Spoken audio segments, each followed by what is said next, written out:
திருச்சியில் நடந்த விழிப்புணர்வு கோல கண்காட்சியில் பெண்கள் ஆர்வமுடன் பங்கேற்றனர். காலையில் எழுந்து வீட்டு வாசலில் கோலமிடுவது வழக்கம். நாகரீக வளர்ச்சியால் தற்போது அரிசி மாவு கோலத்திற்கு பதிலாக ரெடிமேட் கோல ஸ்டிக்கர்களை வாங்கி ஒட்டி விடுகின்றனர். இந்நிலையில் காலையில் எழுந்து பெண்கள் கோலமிடுவதன் அவசியம் மற்றும் அதன் பயன் குறித்து விழிப்புணர்வு ஏற்படுத்துவதற்காக திருச்சியில் கோல கண்காட்சி நடத்தப்பட்டது. இக்கண்காட்சியில் கல்லூரி மாணவிகள் பலர் ஆர்வமுடன் பங்கேற்றனர். பல்வேறு வகையான கோலங்களை போட்டு மாணவிகள் தங்களது திறமைகளை வெளிப்படுத்தினர். கோலம் அப்படின்னு சொல்லும்பொழுது பல தரமான கோலங்கள் இருக்கின்றன. ரங்கோலி, பூக்கோலம், நெலிக்கோலம், நவகிரக கோலம், கிழமை கோலம் என்று பல கோலங்கள் இருக்கின்றன. ஒவ்வொரு கோலத்திற்கும் ஒவ்வொரு பலன் இருக்கிறது.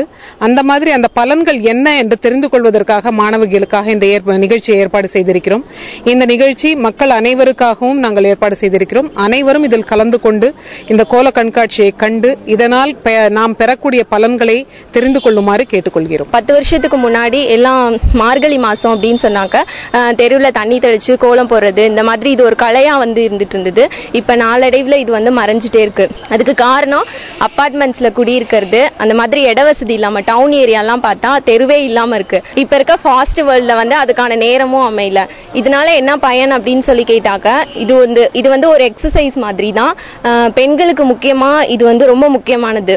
விழிப்புணர்வு ஏற்படுத்தும் வகையில் நடத்தப்பட்ட கோல கண்காட்சியை பொதுமக்கள் ஆர்வமுடன் பார்த்து ரசித்தனர்.